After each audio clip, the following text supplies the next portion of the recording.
오빠, 저기 봐, 이게 병원이 맞나? 지우는 서울대학교 병원 로비에 서서 숨이 막혔습니다. 유리로 된 천장은 끝이 보이지 않을 만큼 높았고 햇빛을 받아 반짝이는 하얀 바닥은 거울처럼 빛났습니다. 북에서는 상상도 할 수 없는 광경이었습니다. 자동문이 열리고 닫히는 소리, 안내방송이 흘러나오는 소리, 깨끗한 복장의 의료진들이 분주하게 오가는 모습. 이 모든 것이 지훈에게는 다른 세상처럼 느껴졌습니다. 2년 전 압록강을 건너던 그날 밤, 철조망에 눈을 다친 동생 소미를 업고 얼음장 같은 강물을 건넜을 때만 해도 이런 날이 올 거라고는 생각하지 못했습니다. 남조선에 오면 동생 눈을 고칠 수 있을 거라는 막연한 희망만 가지고 왔었죠. 하지만 지금 이 순간 그 희망이 현실이 될 수도 있다는 생각에 지훈의 가슴은 두근거렸습니다. 과연 이곳에서 소미는 다시 빛을 볼 수 있을까요? 겨울밤 압록강 주변은 적막했습니다.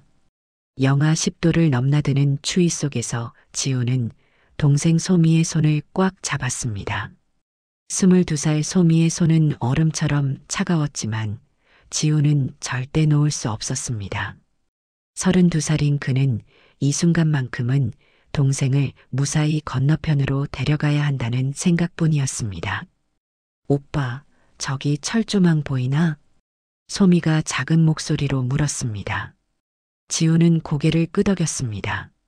달빛에 반사된 철조망이 흐릿하게 보였습니다. 두 사람은 숨을 죽이고 철조망 아래로 기어갔습니다. 지훈이 먼저 철조망을 들어 올렸고 소미가 그 밑으로 몸을 밀어 넣었습니다. 바로 그때였습니다. 철조망에 걸린 나뭇가지가 소미의 얼굴을 스쳤습니다. 날카로운 가지 끝이 소미의 오른쪽 눈을 강하게 찔렀습니다. 소미는 비명을 참으려고 입을 꽉 다물었지만 눈물이 쏟아졌습니다. 지훈은 동생의 얼굴에서 따뜻한 피가 흐르는 것을 느꼈습니다. 소미야, 참거라. 조금만 참거라. 지훈의 목소리가 떨렸습니다. 그는 자신의 옷소매로 소미의 눈을 급하게 눌렀습니다. 피는 계속 흘렀고 소미는 고통을 참느라 온몸을 떨었습니다. 지훈의 가슴이 찢어지는 것 같았습니다. 자신이 철조망을 제대로 들어 올렸다면, 자신이 먼저 확인했다면 이런 일은 없었을 거라는 생각이 머릿속을 가득 채웠습니다. 오빠, 나 괜찮아. 우리 빨리 가야 되잖아. 소미가 떨리는 목소리로 말했습니다. 지훈은 동생의 손을 더 세게 잡았습니다. 두 사람은 다시 움직이기 시작했습니다. 강물 소리가 점점 가까워졌습니다. 압록강이었습니다. 얼음이 얼었지만 완전히 얼지 않은 강이었습니다. 지훈은 조심스럽게 강물에 발을 담갔습니다. 뼈가 시릴 정도로 차가운 물이었습니다. 그는 소미를 등에 업었습니다. 소미의 몸은 가볍게 느껴졌지만 지훈의 발걸음은 무거웠습니다. 물속을 걸을 때마다 얼음장 같은 물이 허리까지 차올랐습니다. 숨이 막혔지만 지훈은 계속 걸었습니다. 소미야, 남조선 가면 내 눈 꼭 고쳐줄게. 지훈이 힘겹게 말했습니다. 소미는 오빠의 등에서 작게 고개를 끄덕였습니다. 하지만 대답은 하지 못했습니다. 고통이 너무 심했기 때문입니다. 지훈은 그 침묵이 더 무서웠습니다. 동생이 얼마나 아픈지, 얼마나 참고 있는지 알 수 있었습니다. 드디어 강 건너편에 도착했습니다. 지훈은 소미를 내려놓고 둘러보았습니다. 중국 땅이었습니다. 첫 번째 고비는 넘긴 것이었습니다. 하지만 지훈의 마음은 전혀 가볍지 않았습니다. 달빛 아래에서 본 소미의 얼굴은 창백했고 오른쪽 눈 주변은 피로 얼룩져 있었습니다. 소미야, 내가 지켜주지 못해서 미안하구나. 지훈이 떨리는 목소리로 말했습니다. 소미는 왼쪽 눈으로 오빠를 바라보며 고개를 저었습니다. 오빠 잘못 아니야. 우리 함께 여기까지 왔잖아. 소미의 말에도 불구하고 지훈의 가슴 속에는 무거운 돌덩이가 자리 잡았습니다. 죄책감이었습니다. 자신이 더 조심했어야 했다는 후회였습니다. 그리고 동시에 단단한 결심이 생겼습니다. 남조선에 가면 어떤 일이 있어도 소미의 눈을 치료해 주겠다는 약속이었습니다. 두 사람은 어둠 속에서 다시 걷기 시작했습니다. 앞으로 가야 할 길은 아직 멀었습니다. 중국을 거쳐 동남아시아를 지나 남조선까지 가는 긴 여정이었습니다. 하지만 지훈은 멈추지 않았습니다. 소미의 손을 잡은 채 그는 한 걸음 한 걸음 앞으로 나아갔습니다. 그의 머릿속에는 단 하나의 생각만 있었습니다. 남조선에서는 반드시 소미를 지켜야 한다. 그 다짐이 지훈의 발걸음을 움직이게 했습니다. 남조선에 온 지 2년이 흘렀습니다. 지훈과 소미는 서울 외곽의 작은 원룸에서 살았습니다. 지훈은 공장에서 일했고 소미는 집에서 간단한 포장 일을 하며 지냈습니다. 두 사람은 조용히 눈에 띄지 않게 살려고 애썼습니다. 소미의 오른쪽 눈은 2년 전 그날 이후로 점점 더 나빠졌습니다. 처음에는 흐릿하게나마 보였는데 이제는 거의 아무것도 보이지 않았습니다. 밝은 빛과 어두운 그림자만 겨우 구분할 수 있을 뿐이었습니다. 소미는 집안일을 할 때도 자주 벽에 부딪혔고 계단을 내려갈 때면 늘 난간을 꽉 잡았습니다. 어느 날 저녁 소미가 부엌에서 그릇을 깨뜨렸습니다. 지훈이 급하게 달려갔을 때 소미는 바닥에 쪼그리고 앉아 깨진 그릇 조각을 더듬고 있었습니다. 오빠 미안해. 내가 또 안 보여서. 소미의 목소리가 떨렸습니다. 지훈은 가슴이 먹먹했습니다. 그는 소미의 손을 잡고 일으켰습니다. 괜찮아. 그릇이야 다시 사면 되지. 하지만 지훈은 알고 있었습니다. 더 이상 미룰 수 없다는 것을요. 다음 날 지훈은 소미를 데리고 동네 의원에 갔습니다. 작은 안과였습니다. 진료실에 들어갔을 때 지훈의 손바닥은 땀으로 축축했습니다. 의사 선생님은 소미의 눈을 자세히 들여다보았습니다. 검사 기계 앞에 앉은 소미는 긴장한 듯 손을 꽉 쥐고 있었습니다. 의사 선생님이 낮게 말했습니다. 지훈은 숨을 멈췄습니다. 의사 선생님은 천천히 고개를 들었습니다. 이건 제가 볼 수 있는 수준이 아닙니다. 대학병원에 가보셔야 할 것 같아요. 지훈의 머릿속이 하얘졌습니다. 대학병원이라는 단어가 무겁게 가슴을 눌렀습니다. 그는 떨리는 목소리로 물었습니다. 그러면 돈이 많이 드나요? 의사 선생님은 잠시 지훈을 바라보더니 부드럽게 말했습니다. 의료보험 있으시면 생각보다 부담 없으실 겁니다. 일단 정밀 검사를 받아보셔야 해요. 진료실을 나왔을 때 소미가 조용히 물었습니다. 오빠, 우리 돈 있나? 지훈은 대답하지 못했습니다. 통장에는 300만 원 정도 있었습니다. 2년 동안 조금씩 모은 돈이었습니다.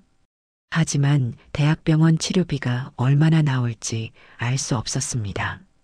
두 사람은 집으로 돌아오는 버스 안에서 말없이 앉아 있었습니다. 그날 밤 지훈은 잠을 이루지 못했습니다. 창밖을 바라보며 2년 전 그날 밤을 떠올렸습니다. 압록강을 건널 때 소미에게 했던 약속이 귓가에 맴돌았습니다. 남조선 가면 내 눈 꼭 고쳐줄게. 그 약속을 이제야 지킬 수 있을까요? 아니, 지켜야 했습니다. 다음 날 아침 지훈은 일찍 일어나 컴퓨터를 켰습니다. 인터넷으로 대학병원 예약 방법을 찾아보려 했습니다. 하지만 화면에 뜨는 글자들이 어렵게만 느껴졌습니다. 앱을 깔아야 한다는데 어떻게 하는 건지 몰랐습니다. 지훈은 한숨을 쉬었습니다. 일주일이 지났습니다. 지훈은 매일 퇴근 후 인터넷을 뒤졌지만 예약 방법을 제대로 이해하지 못했습니다. 소미는 오빠가 밤늦게까지 컴퓨터 앞에 앉아 있는 것을 알고 있었습니다. 하지만 아무 말도 하지 않았습니다. 그저 조용히 차를 끓여 오빠 옆에 놓아줄 뿐이었습니다. 지훈의 마음은 점점 무거워졌습니다. 남조선에 왔지만 여전히 벽 앞에 선 것 같았습니다. 의료보험은 있다고 했지만 그게 정말 도움이 될까요? 치료비는 얼마나 나올까요? 예약은 어떻게 해야 할까요? 수많은 질문이 지훈을 짓눌렀습니다. 어느 날 밤 소미가 조용히 말했습니다. 오빠, 내 눈은 괜찮아. 이렇게라도 살 수 있잖아. 지훈은 고개를 저었습니다. 안 돼. 내가 약속했잖니. 남조선 오면 꼭 고쳐준다고. 지훈의 목소리에는 단호함이 묻어났습니다. 그는 결심했습니다. 어떻게든 방법을 찾아야 한다고요. 소미의 눈을 치료해야 한다고요. 그것이 자신이 이 땅에 온 이유라고 믿었습니다. 지훈은 다시 컴퓨터 앞에 앉았습니다. 화면 속 한글 글자들을 하나하나 읽기 시작했습니다. 포기하지 않기로 했습니다. 지훈은 일주일째 병원 예약을 시도하고 있었습니다. 퇴근 후 매일 2시간씩 컴퓨터 앞에 앉아 있었지만 진전이 없었습니다. 병원 홈페이지는 들어갈 수 있었지만 예약 버튼을 누르면 앱을 설치하라는 창이 떴습니다. 스마트폰에 앱을 깔아도 인증이 필요했고 인증을 하려면 또 다른 앱이 필요했습니다. 지훈은 점점 지쳐갔습니다. 공장 휴게실에서 점심을 먹던 어느 날이었습니다. 지훈은 도시락을 먹으면서도 눈앞이 캄캄했습니다. 소미의 눈은 날마다 나빠지는데 자신은 아무것도 하지 못하고 있었습니다. 그때 옆자리에 앉은 준호가 말을 걸어왔습니다. 형, 요즘 무슨 고민 있으세요? 준호는 30살로 지훈보다 2살 어렸습니다. 같은 라인에서 일하는 동료였습니다. 지훈은 처음에는 대답하지 않으려 했습니다. 남조선 사람들에게 자신의 사정을 말하기가 조심스러웠기 때문이었습니다. 하지만 준호의 눈빛에는 진심 어린 걱정이 담겨 있었습니다. 아니야, 별일 아니라. 지훈이 작게 말했습니다. 준호는 고개를 끄덕이며 더 이상 묻지 않았습니다. 그날 오후 작업을 하던 중 지훈의 손에서 부품이 떨어졌습니다. 집중하지 못한 탓이었습니다. 반장이 다가와 날카로운 목소리로 말했습니다. 한씨, 정신 좀 차리세요. 오늘만 벌써 몇 번째예요? 지훈은 고개를 숙였습니다. 미안하다는 말조차 제대로 나오지 않았습니다. 퇴근 시간이 되자 지훈은 서둘러 공장을 나섰습니다. 집으로 가는 버스 안에서 그는 창밖을 멍하니 바라봤습니다. 집에 도착했을 때 소미가 현관에서 기다리고 있었습니다. 소미의 얼굴에는 불안한 기색이 역력했습니다. 오빠, 오늘 병원 예약했나? 지훈은 입술을 깨물었습니다. 대답할 수가 없었습니다. 소미는 오빠의 침묵으로 상황을 눈치챘습니다. 그녀는 작은 목소리로 말했습니다. 오빠 괜찮아. 천천히 해도 돼. 하지만 지훈은 괜찮지 않았습니다. 그는 방으로 들어가 침대에 누웠습니다. 천장을 바라보며 생각했습니다. 남조선에 오면 모든 게 나아질 줄 알았습니다. 소미의 눈을 고칠 수 있을 줄 알았습니다. 하지만 현실은 달랐습니다. 병원 예약 하나도 제대로 못하는 자신이 한심하게 느껴졌습니다. 다음 날 아침 지훈은 평소보다 일찍 출근했습니다.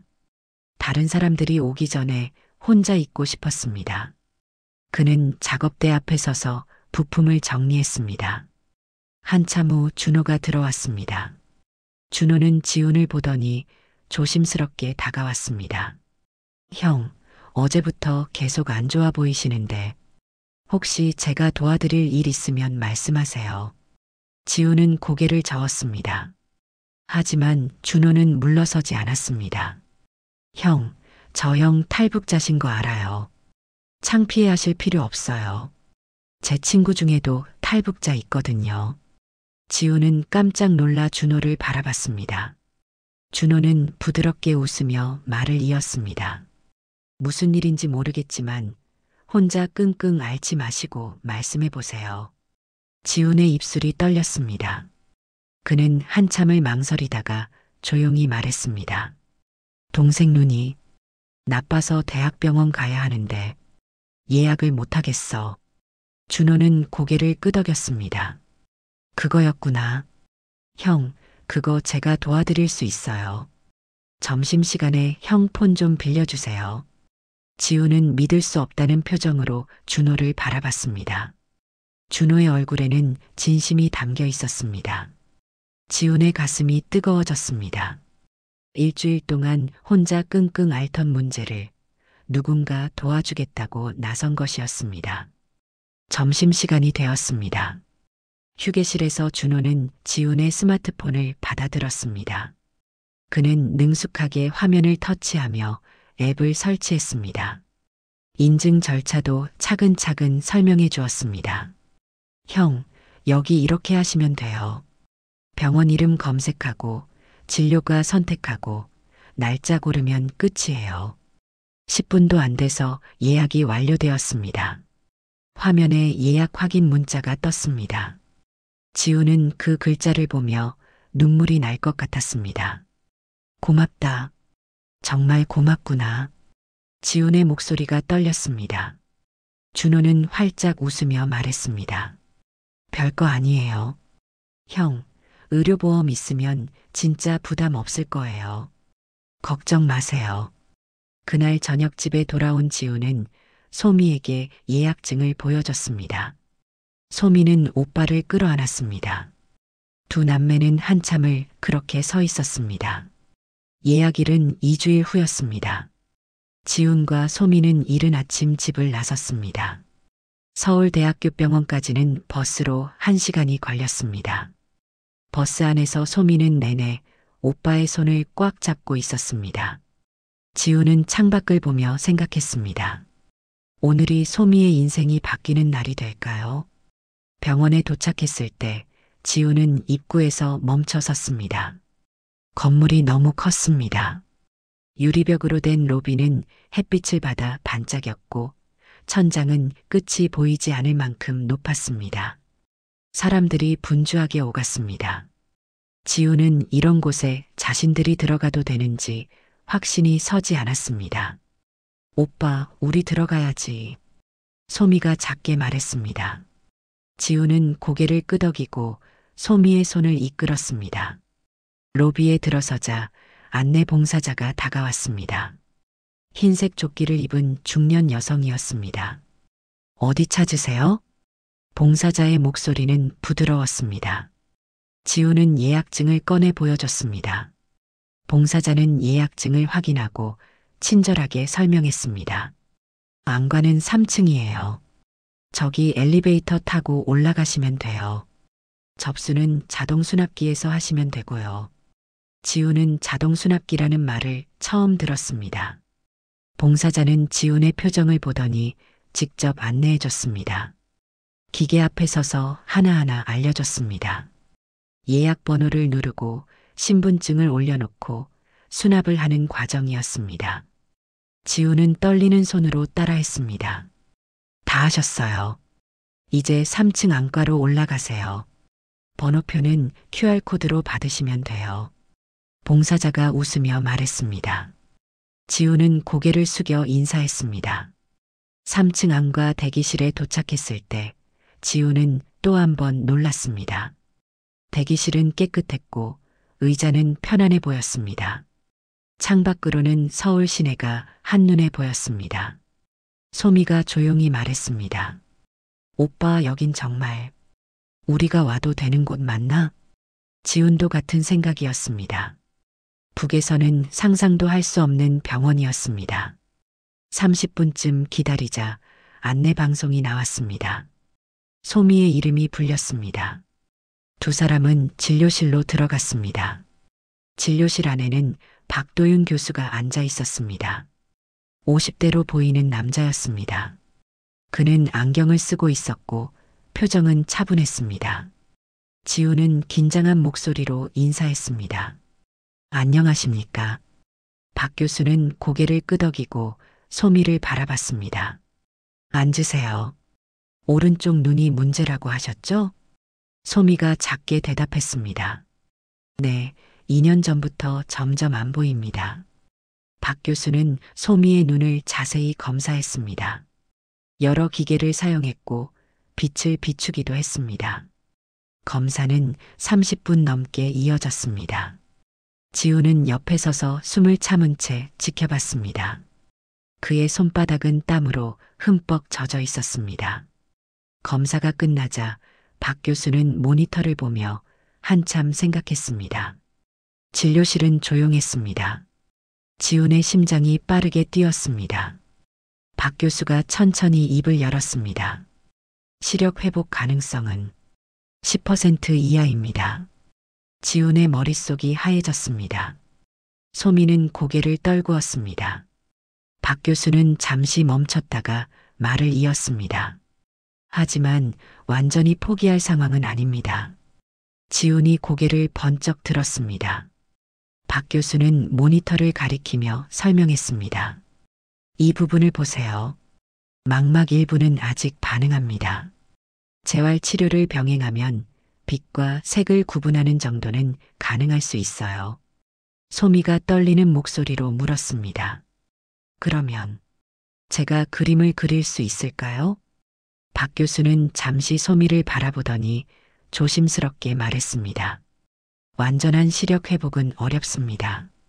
하지만 빛의 방향이나 색의 차이를 느끼는 건 가능할 수도 있어요. 단계적으로 치료해 봐야 합니다. 지우는 박 교수의 말을 곱씹었습니다. 기적은 아니었습니다. 하지만 희망은 남아 있었습니다. 그는 떨리는 목소리로 물었습니다. 치료비는 얼마나 드나요? 박 교수는 부드럽게 대답했습니다. 의료보험 적용되면 부담 많이 줄어듭니다. 자세한 건 수납 창구에서 상담받으세요. 진료가 끝나고 두 사람은 복도로 나왔습니다. 소미는 눈물을 흘렸습니다. 지우는 동생을 안아줬습니다. 소미야, 아직 끝난 게 아니야. 우리 할 수 있어. 소미가 고개를 끄덕였습니다. 지훈의 가슴 속에는 새로운 결심이 자리 잡았습니다. 비록 작은 희망이지만 그 희망을 붙잡고 끝까지 가겠다고요. 두 남매는 병원 복도를 천천히 걸어 나갔습니다. 창밖으로 보이는 서울 하늘은 맑았습니다. 박 교수는 추가 검사가 필요하다고 했습니다. 정밀 검사를 통해 치료 계획을 세워야 한다는 것이었습니다. 재진료 날짜는 한 달 반 후였습니다. 지우는 수납 창구에서 검사비를 확인했습니다.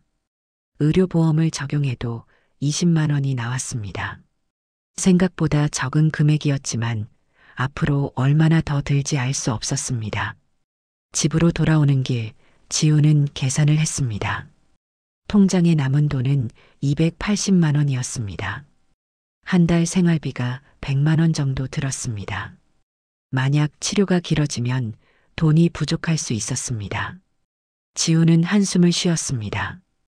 다음 날부터 지훈의 일상은 더 바빠졌습니다. 공장 일을 마치면 근처 편의점에서 야간 아르바이트를 시작했습니다. 저녁 9시부터 새벽 1시까지 4시간이었습니다. 집에 돌아오면 새벽 2시가 넘었고 아침 6시에 다시 일어나야 했습니다. 잠은 4시간도 채 자지 못했습니다. 2주일이 지나자 지훈의 몸은 한계에 다다랐습니다. 공장에서 일할 때 자꾸 졸음이 쏟아졌습니다. 어느 날 오후 지훈은 작업대 앞에서 비틀거렸습니다. 옆에 있던 준호가 급하게 그를 붙잡았습니다. 형, 괜찮아요? 지훈은 고개를 끄덕였지만 얼굴은 창백했습니다. 준호는 걱정스러운 눈빛으로 지훈을 바라봤습니다. 퇴근 후 준호가 지훈을 불러 세웠습니다. 형, 요즘 무리하시는 거 아니에요? 얼굴이 말이 아니에요. 지훈은 괜찮다고 했지만 준호는 고개를 저었습니다. 형, 이러다 쓰러지면 동생은 어쩌려고요? 준호의 말에 지우는 아무 대답도 하지 못했습니다. 집에 돌아왔을 때 소미가 현관에서 기다리고 있었습니다. 소미는 오빠의 피곤한 모습을 보며 조용히 말했습니다. 오빠, 편의점 일 그만둬. 내가 뭐라도 할게. 지우는 고개를 저었습니다. 안 돼. 너는 눈 치료에만 집중해야 해. 소미의 눈에 눈물이 고였습니다. 그녀는 자신 때문에 오빠가 무리하고 있다는 걸 알고 있었습니다. 하지만 지우는 절대 물러서지 않았습니다. 3주가 지났을 때 새로운 문제가 생겼습니다. 소미가 밤마다 악몽을 꾸기 시작한 것이었습니다. 압록강을 건너던 그날 밤 눈을 다치던 순간이 자꾸 떠올랐습니다. 소미는 한밤중에 비명을 지르며 깼고 그럴 때마다 온몸을 떨었습니다. 지우는 동생을 안아주며 진정시켰지만 소미의 상태는 점점 나빠졌습니다. 어느 날 저녁 소미가 밥을 거의 먹지 않았습니다. 지훈이 물었습니다. 왜 안 먹나? 어디 아프냐? 소미는 고개를 저었습니다. 하지만 그녀의 얼굴에는 생기가 없었습니다. 지훈은 가슴이 답답했습니다. 동생이 우울해지고 있다는 걸 느꼈지만 어떻게 해야 할지 몰랐습니다. 한 달이 지났습니다. 재진료까지 2주일 남았을 때 지훈은 공장 사무실로 불려갔습니다. 반장이 심각한 표정으로 말했습니다. 한 씨, 요즘 작업 실수가 너무 많아요. 이번 주에만 3번이에요. 이러면 안 돼요. 지훈은 고개를 숙였습니다. 변명할 수가 없었습니다. 실제로 피곤해서 실수가 잦았기 때문이었습니다. 반장은 한숨을 쉬며 말했습니다. 다음 주까지 지켜볼게요. 개선 안 되면 조치를 취해야 할 수도 있어요. 지훈은 사무실을 나와 복도에 섰습니다. 그의 어깨는 축 처져 있었습니다. 공장 일마저 잃으면 어떻게 해야 할까요? 소미의 치료는 이제 시작인데요. 그날 밤 지훈은 소미 몰래 베란다로 나갔습니다. 차가운 밤바람이 얼굴을 스쳤습니다. 그는 서울 야경을 바라보며 생각했습니다. 남조선에 오면 모든 게 나아질 줄 알았습니다. 하지만 현실은 녹록하지 않았습니다. 돈 문제, 일 문제, 소미의 건강 문제까지 문제는 끝없이 쌓여만 갔습니다. 하지만 지훈은 포기할 수 없었습니다. 압록강을 건널 때 했던 약속이 있었기 때문이었습니다. 그는 주먹을 꽉 쥐었습니다. 어떻게든 버텨야 했습니다. 소미를 위해서요. 다음 날 아침 지훈은 평소보다 일찍 일어났습니다. 거울 속 자신의 얼굴을 보니 눈 밑에 다크서클이 짙게 깔려 있었습니다. 하지만 그는 찬물로 세수를 하고 공장으로 향했습니다. 오늘도 내일도 그는 계속 걸어가야 했습니다. 드디어 재진료 날이 왔습니다. 지훈과 소미는 다시 서울대학교 병원을 찾았습니다. 한 달 반 동안 지훈은 편의점 일을 계속했고 몸은 더욱 지쳐 있었습니다. 소미의 얼굴도 예전보다 훨씬 수척해져 있었습니다. 진료실에 들어서자 박 교수가 반갑게 맞아줬습니다. 이번에는 더 정밀한 검사였습니다. 소미는 여러 기계 앞에 앉아 1시간 넘게 검사를 받았습니다. 지훈은 대기실에서 기다리며 손톱을 물어뜯었습니다. 시계 초침 소리가 유난히 크게 들렸습니다. 검사가 끝나고 다시 진료실로 들어갔을 때 박 교수의 표정은 심각했습니다.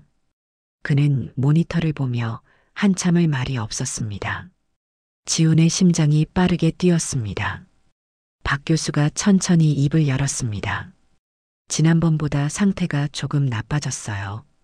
지훈의 얼굴이 하얗게 변했습니다. 소미는 입술을 깨물었습니다. 박 교수는 계속 설명했습니다. 망막 손상이 진행되고 있습니다. 빨리 치료를 시작하지 않으면 남은 시력마저 잃을 수 있어요. 지우는 떨리는 목소리로 물었습니다. 그러면 어떻게 해야 하나요? 박 교수는 잠시 두 사람을 바라보더니 말했습니다. 단계적 수술과 재활 치료가 필요합니다. 먼저 2주일 후에 첫 수술을 받으셔야 해요. 그 후 3개월 동안 재활 치료를 병행해야 합니다. 지훈이 조심스럽게 물었습니다. 비용은 얼마나 드나요? 박 교수는 종이에 숫자를 적어 보여줬습니다. 의료보험을 적용해도 500만 원 정도였습니다. 지훈의 머릿속이 복잡해졌습니다. 통장에 남은 돈은 200만 원도 채 안 됐습니다. 한 달 반 동안 생활비와 검사비로 대부분 써버렸기 때문이었습니다. 일단 수납창구에서 상담받아 보세요. 분할 납부도 가능합니다. 박 교수가 조심스럽게 말했습니다. 진료실을 나왔을 때 지우는 벽에 기댄 채 한참을 서 있었습니다. 소미가 오빠의 팔을 잡았습니다. 오빠 괜찮아. 우리 천천히 해도 돼. 하지만 박 교수는 분명히 말했습니다. 빨리 치료하지 않으면 남은 시력마저 잃는다고요. 천천히 할 시간이 없었습니다. 지우는 주먹을 꽉 쥐었습니다. 집으로 돌아오는 버스 안에서 지우는 아무 말도 하지 못했습니다. 창밖만 멍하니 바라볼 뿐이었습니다. 소미도 조용했습니다. 두 사람 사이에는 무거운 침묵만 흘렀습니다. 집에 도착해서 지우는 통장을 꺼내 잔액을 확인했습니다. 180만 원이었습니다. 300만 원이 더 필요했습니다. 그는 책상 앞에 앉아 머리를 감싸쥐었습니다. 어떻게 해야 할까요? 대출을 받아야 할까요? 하지만 탈북자인 자신이 대출을 받을 수 있을까요? 그날 밤 소미가 다시 악몽을 꿨습니다. 지훈이 달려갔을 때 소미는 이불을 꽉 쥐고 떨고 있었습니다. 지훈은 동생을 안아줬습니다. 소미가 울먹이며 말했습니다. 오빠 미안해. 내가 짐이 되는구나. 지훈은 고개를 저으며 소미의 머리를 쓰다듬었습니다. 무슨 소리냐? 너는 내 동생이잖니. 하지만 지훈의 가슴은 찢어질 것 같았습니다. 동생을 지켜주겠다고 약속했는데 지금은 아무것도 해줄 수 없었습니다. 무력감이 그를 짓눌렀습니다. 다음 날 지훈은 공장에 가지 못했습니다. 몸이 움직이지 않았습니다. 열이 40도 가까이 올랐고 온몸이 아팠습니다. 한 달 반 동안 무리한 결과였습니다. 소미가 약을 사오려 했지만 지훈은 괜찮다고 했습니다. 약값도 아까웠기 때문이었습니다. 이틀 후 공장에서 전화가 왔습니다. 반장이었습니다. 한 씨, 무단결근은 규정 위반입니다. 출근 못하시면 연락이라도 하셔야죠. 지훈은 사과했지만 반장의 목소리는 차갑게 식어 있었습니다. 전화를 끊고 나서 지훈은 천장을 바라봤습니다. 모든 것이 무너지는 것 같았습니다. 돈도 없고 몸도 아프고 일자리마저 위태로웠습니다. 그날 저녁 준호에게서 문자가 왔습니다.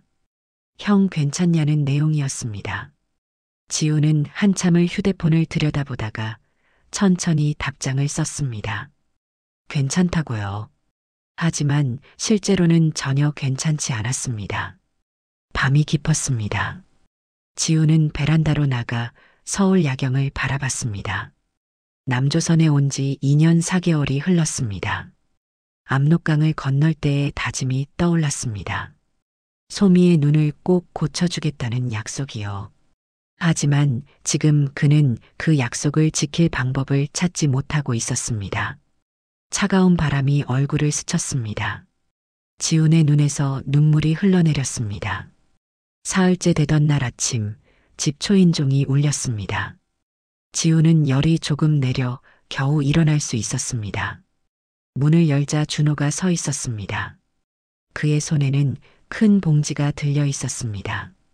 형, 왜 연락도 안 하세요? 공장에서 다들 걱정하고 있어요.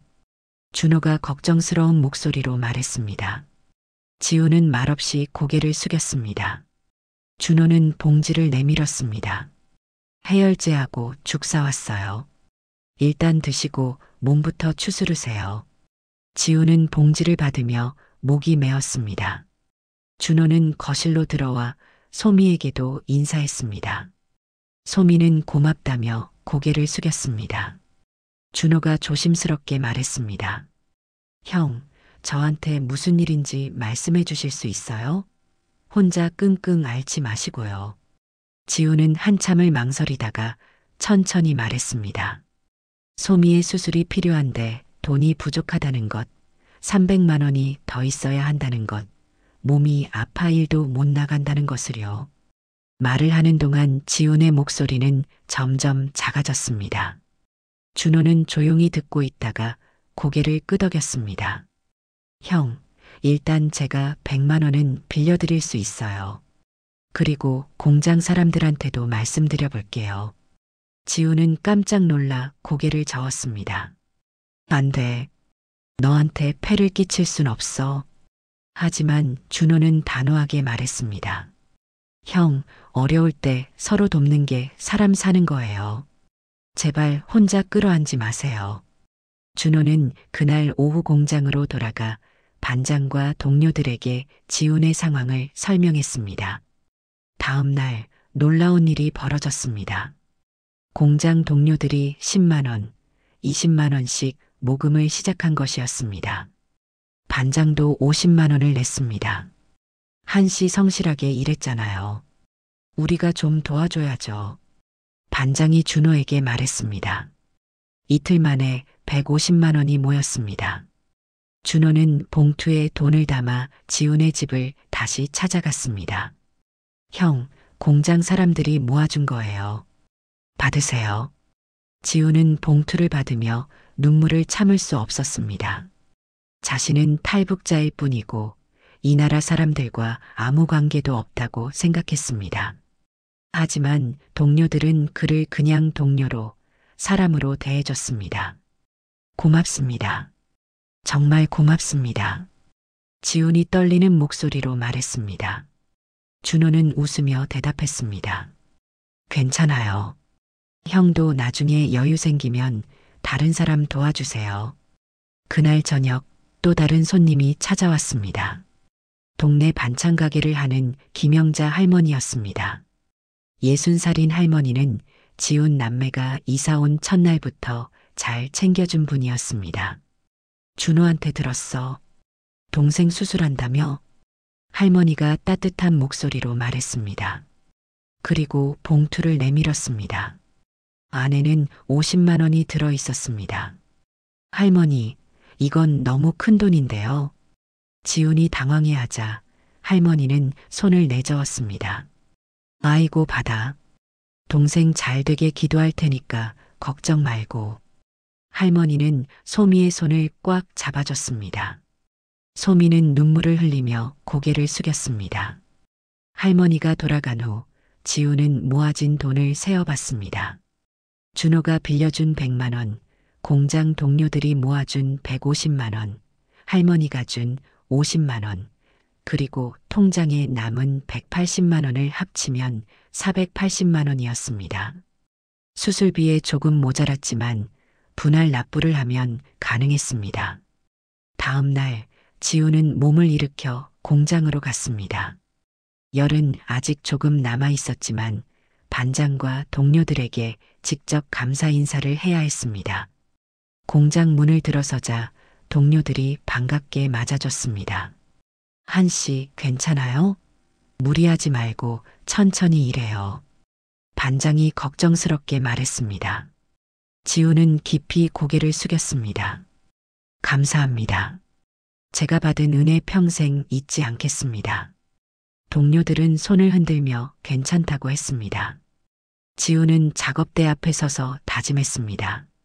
이 사람들의 마음을 헛되이 하지 않겠다고요. 소미를 꼭 낫게 하고 나중에는 자신도 다른 사람을 도울 수 있는 사람이 되겠다고요. 그날 저녁 집으로 돌아온 지훈은 소미에게 말했습니다. 소미야, 2주일 후에 수술 받자. 우리 할 수 있어. 소미는 오빠를 끌어안았습니다.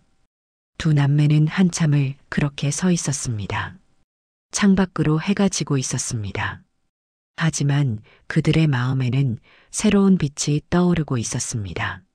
남조선 사람들이 보여준 진심 어린 마음이 두 남매에게 다시 일어설 힘을 준 것이었습니다. 수술은 성공적이었습니다. 소미는 2주일간 병원에 입원했고 지우는 매일 퇴근 후 병원을 찾아갔습니다. 박 교수는 회복이 예상보다 좋다고 말했습니다.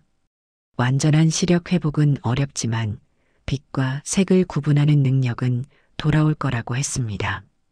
퇴원 후 3개월간 소미는 재활 치료를 받았습니다. 매주 2번씩 병원을 다녔고 집에서도 꾸준히 눈 운동을 했습니다. 처음에는 희미한 빛만 느꼈지만 시간이 지나면서 점점 더 많은 것을 볼 수 있게 됐습니다. 어느 날 저녁이었습니다. 소미가 거실 창가에 서서 밖을 바라보고 있었습니다. 해가 지고 있었고 서울 도심의 불빛이 하나둘 켜지기 시작했습니다. 소미가 작게 소리쳤습니다. 오빠, 저기 봐. 저 불빛들이 보여. 지훈이 급하게 다가갔습니다. 소미의 눈에는 눈물이 고여 있었습니다. 하지만 그 눈물은 슬픔이 아니라 기쁨의 눈물이었습니다. 소미는 떨리는 손으로 창문을 가리켰습니다. 오빠, 저 빨간 불빛. 정말 예뻐. 지우는 동생의 어깨를 꽉 안아줬습니다. 2년 전 압록강을 건널 때 했던 약속이 떠올랐습니다. 남조선 가면 내 눈 꼭 고쳐줄게. 완전하지는 않지만 그 약속을 지킨 것이었습니다. 다음 날 소미는 오랜만에 작은 스케치북을 꺼냈습니다. 색연필도 함께요. 손으로 종이를 더듬으며 천천히 선을 그었습니다. 완벽한 그림은 아니었습니다. 선이 삐뚤빠뚤했고 색도 정확하지 않았습니다. 하지만 소미는 행복해 보였습니다. 오빠, 나 다시 그림 그릴 수 있어. 소미의 목소리는 밝았습니다. 지우는 그런 동생을 보며 미소 지었습니다. 그는 생각했습니다. 기적이 아니어도 좋다고요. 작은 빛이라도 있으면 충분하다고요. 석 달 후 지우는 준호와 공장 동료들, 김영자 할머니를 집으로 초대했습니다. 소박한 저녁 식사 자리였습니다. 소미가 직접 요리를 도왔고 지우는 감사 인사를 준비했습니다. 여러분 덕분에 제 동생이 다시 빛을 볼 수 있게 됐습니다. 이 은혜는 평생 잊지 않겠습니다. 지훈이 깊이 고개를 숙였습니다. 준호가 손을 내저으며 말했습니다. 형, 우리 가족이잖아요. 당연한 거예요. 김영자 할머니도 웃으며 말했습니다. 아이고, 소미 얼굴에 생기 도는 거 보니 내가 다 기쁘네. 식사가 끝나고 사람들이 돌아간 후 지훈과 소미는 베란다로 나갔습니다. 서울 야경이 한눈에 보였습니다. 소미가 천천히 말했습니다. 오빠, 우리 정말 이곳에 왔구나.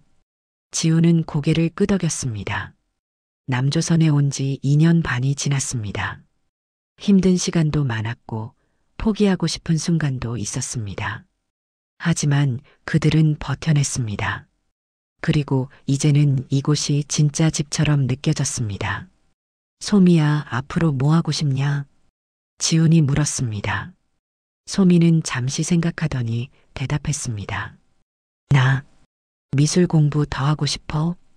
비록 완전히 보이진 않지만 내가 느끼는 색과 빛을 그림으로 그리고 싶어. 지우는 동생의 손을 잡았습니다. 그래, 하자. 우리 할 수 있어. 소미가 웃으며 말했습니다. 오빠도 꿈 있잖아. 기계 기술 배우고 싶다고 했잖아. 지우는 깜짝 놀랐습니다. 자신이 언젠가 준호에게 했던 말을 소미가 기억하고 있었던 것이었습니다. 그는 웃으며 대답했습니다. 그래, 나도 공부해 볼게. 우리 둘 다 열심히 하자. 두 남매는 서울 야경을 바라보며 서 있었습니다. 도심의 불빛들이 반짝였습니다. 소미는 그 빛 하나하나를 천천히 바라봤습니다. 희미하지만 그녀에게는 세상에서 가장 아름다운 빛이었습니다. 지우는 생각했습니다. 과거는 지나갔다고요. 압록강을 건너던 그날 밤의 고통도 2년 반 동안의 힘겨운 시간도 모두 지나간 일이라고요. 중요한 건 지금 그리고 앞으로 만들어갈 미래라고요. 소미야, 우리도 이제 저 불빛처럼 빛날 거야. 지훈이 조용히 말했습니다. 소미는 오빠를 바라보며 환하게 웃었습니다. 그녀의 얼굴에는 희망이 가득했습니다. 두 남매는 서로의 손을 꽉 잡았습니다. 그들의 여정은 끝나지 않았습니다. 오히려 이제 시작이었습니다. 하지만 이제 그들은 혼자가 아니었습니다.